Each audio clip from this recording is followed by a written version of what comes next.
벌써 10년도 더 된 일입니다. 당시 저는 고향에 내려와 작은 프랜차이즈 식당에서 아르바이트를 하고 있었습니다. 그곳은 사장님부터 아르바이트생들까지 사이가 무척 좋아서 새로운 식구가 들어오면 의례적으로 환영회를 열어주곤 했습니다. 사건은 그날 밤 술잔이 몇 차례 오가며 분위기가 무르익었을 때 시작되었습니다. 저보다 3살 위였던 대학생 선배 A씨가 화두를 던졌습니다. 그는 평소 싹싹하고 일도 잘해서 평판이 좋았던 사람이었습니다. 그런데 술 기운이 올랐는지 갑자기 자신의 중학교 시절 이야기를 꺼내기 시작했습니다. 중학교 때 직국을 괴롭히던 애가 하나 있었다는 이야기였습니다. 죽을 만큼 심하게 한 건 아니고 남자애들끼리 흔히 하는 장난 같은 거였다면서 끌끌거리며 말을 이어갔습니다. 하지만 그의 입에서 나온 장난의 수위는 결코 가벼운 것이 아니었습니다. 이야기를 듣던 동료 중 한 명이 조심스럽게 그 친구는 지금 뭐 하는지 사과라도 했는지 물었습니다. 그러자 A씨는 갑자기 쓸쓸한 표정을 지으며 술을 들이켰습니다. 가볍게 괴롭혔던 건데 하필 그 애가 갑작스러운 교통사고로 먼저 세상을 떠나버리는 바람에 사과할 기회조차 없어졌다는 것이었습니다. 그 말에 자리에 있던 누군가가 조심스럽게 물었습니다. 교통사고가 아니라 자살 아니냐고요. A씨는 고개를 저었습니다. 유서 같은 것도 없었고 그냥 평범한 사고였다고 말했습니다. 사람들은 안타깝다며 정말 허망하다며 위로 섞인 말을 건넸습니다. A씨는 마치 비운의 주인공이라도 된 양 고개를 떨구었습니다. 그런데 이야기를 듣다 보니 여러 정보들이 하나씩 맞아떨어지기 시작했습니다. A씨가 말한 지역, 시기, 그리고 타쿠야라는 이름까지. 제가 초등학교 6학년 때 옆집 오빠가 교통사고로 세상을 떠났으니 나이대도 딱 맞았습니다. 분명 내 옆집에 살던 그 타쿠야 오빠가 맞겠구나 싶었습니다. 온몸에 소름이 돋는 것을 느꼈습니다. 제가 7살 무렵 부모님의 이혼으로 외갓집이 있는 이 동네로 이사를 왔습니다. 낯선 환경에 적응하지 못해 겉돌던 제게 먼저 손을 내밀어준 사람이 바로 옆집에 살던 타쿠야 오빠였습니다. 오빠는 저보다 3살 많았고 누구보다 다정했습니다. 부모님의 부재로 외로워하던 제게 타쿠야는 친오빠이자 때로는 동경의 대상이었습니다. 하지만 오빠가 중학교에 들어가고 나서는 부활동으로 바빠졌는지 예전처럼 자주 보기 힘들어졌습니다. 그러던 어느 날 청천벽력 같은 소식이 들려왔습니다. 타쿠야 오빠가 학교 근처 사거리에서 대형 트럭에 치여 즉사했다는 이야기였습니다. 어린 제게 그것은 현실이 아닌 것만 같았습니다. 너무 갑작스러운 이별이었기에 눈물조차 나오지 않았습니다. 그저 오빠는 어딘가 먼 곳으로 훈련을 떠난 것이라고 언젠가 다시 다정하게 웃으며 돌아올 것이라는 느낌이 10년 넘게 마음 한구석에 남아있었습니다. A씨는 그 이야기를 아주 악질적인 느낌으로 꺼낸 건 아니었습니다. 그냥 옛날 무용담이라도 되는 듯 조금 가볍게 떠드는 느낌이었습니다. 10년도 더 지난 일이다 보니 그 자리에서 대놓고 화가 나진 않았고 저도 굳이 아는 사이였다는 말은 꺼내지 않았습니다. 그런데 그날 밤 이상하게도 잠이 오지 않았습니다. 딱히 감정이 격해진 것도 아닌데 그냥 멍하니 천장만 바라보다 새벽녘에야 간신히 눈을 붙였습니다. 저는 평소 꿈을 거의 꾸지 않는 편인데도 그날은 달랐습니다. 눈앞에 안개가 자욱하게 끼어 있었고 그 너머로 익숙한 실루엣이 보였습니다. 교복을 입은 타쿠야 오빠였습니다. 10년 전 모습 그대로 앳된 얼굴을 한 오빠가 저를 빤히 바라보고 있었습니다. 저는 너무 반가운 마음에 이름을 부르려 했지만 목소리가 나오지 않았습니다. 그때 오빠가 제 귀에 입을 맞추듯 가까이 다가와 아주 낮은 목소리로 속삭였습니다. 그 자식은 절대 용서하지 않겠다고요. 순간 정신이 번쩍 들며 눈을 떴습니다.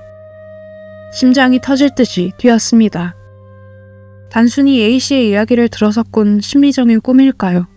아니면 정말 오빠가 저를 찾아온 것일까요? 다음날 알바를 하러 갔을 때 A씨는 평소처럼 밝게 인사했습니다. 하지만 그날 이후로 타쿠야 오빠는 매일 밤 제 꿈에 나타나기 시작했습니다. 그리고 꿈이 반복될수록 오빠가 전하는 메시지는 점점 더 구체적이고 서늘해졌습니다. 꿈속의 오빠는 매일 한 가지씩 자신이 당했던 일을 제게 고발했습니다. 첫째 날 밤이었습니다. 그 자식이 자신의 체육복을 훔쳐 옆반 여자의 책상 밑에 숨겨뒀다는 이야기였습니다. 그때 변태취급을 당하며 울었던 것을 절대 잊지 말아달라고 했습니다. 용서할 수 없다고 했습니다. 둘째 날 밤에는 실내화 이야기였습니다. 자신의 실내화를 수돗물에 흠뻑 적셔서 화단 깊숙이 묻어버렸다는 것이었습니다. 그 때문에 맨발로 하교하며 발이 다 까졌던 것을 절대 용서할 수 없다고 했습니다. 셋째 날 밤에는 복도 이야기였습니다. 마주칠 때마다 다리를 세게 걷어차 정강이에 시퍼런 피멍이 가실 날이 없었다는 것이었습니다. 그 고통을 지금도 기억하고 있다고 했습니다. 기록하지 않으면 잊어버릴 것만 같아 저는 깨어나자마자 꿈의 내용을 메모장에 꼼꼼히 적어 내려갔습니다. 장난이라고 부르기엔 너무나 치졸하고 집요한 폭력이었습니다. 오빠의 목소리는 분노로 떨리고 있었고 그 원한의 무게가 제 가슴을 짓눌렀습니다. 일주일쯤 지났을 때였습니다. 알바 휴게실에서 우연히 A씨와 단둘이 남게 되었습니다. 저는 며칠간 고민했던 결심을 실행에 옮기기로 했습니다. 귀신을 믿어서가 아니었습니다. 그 억울한 목소리를 누군가에게는 꼭 전달해야만 할 것 같았습니다. A씨에게 잠시 드릴 말씀이 있다고 했습니다. A씨는 왜 그렇게 정색하냐며 가볍게 받아쳤습니다. 저는 차분하게 말을 꺼냈습니다. 저번에 말씀하신 그 타쿠야라는 친구가 사실 제 옆집에 살던 오빠였다고, 제가 정말 좋아하던 오빠였다고 했습니다. A씨의 얼굴에서 웃음기가 가셨습니다. 그는 당황한 듯 세상 참 좁다며 미안하게 됐다는 말로 대충 수습하려고 했습니다. 하지만 저는 멈추지 않았습니다. A씨가 그 이야기를 꺼낸 날부터 타쿠야 오빠가 매일 제 꿈에 나온다고 했습니다. 오빠가 자기가 어떤 일을 당했는지 저한테 하나하나 말해준다고 했습니다. 저는 스마트폰을 꺼내 메모장을 열었습니다. 그리고 꿈에서 들었던 내용을 하나하나 소리내어 읽어주기 시작했습니다. 체육복 사건, 젖은 실내와 정강이의 피멍까지. 글자가 하나씩 읽힐 때마다 A씨의 안색이 눈에 띄게 변했습니다. 처음에는 당황하더니 이내 얼굴이 백지장처럼 하얗게 질려 사시나무 떨듯 몸을 떨기 시작했습니다. 네가 어떻게 그걸 알 수 있느냐고, 그건 자기랑 그 애밖에 모르는 일이라고 입술을 파르르 떨며 말했습니다.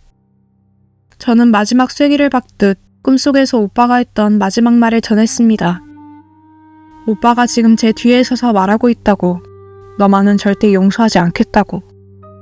그 말이 끝남과 동시에 A씨는 비명을 지르며 그 자리에서 구역질을 하기 시작했습니다.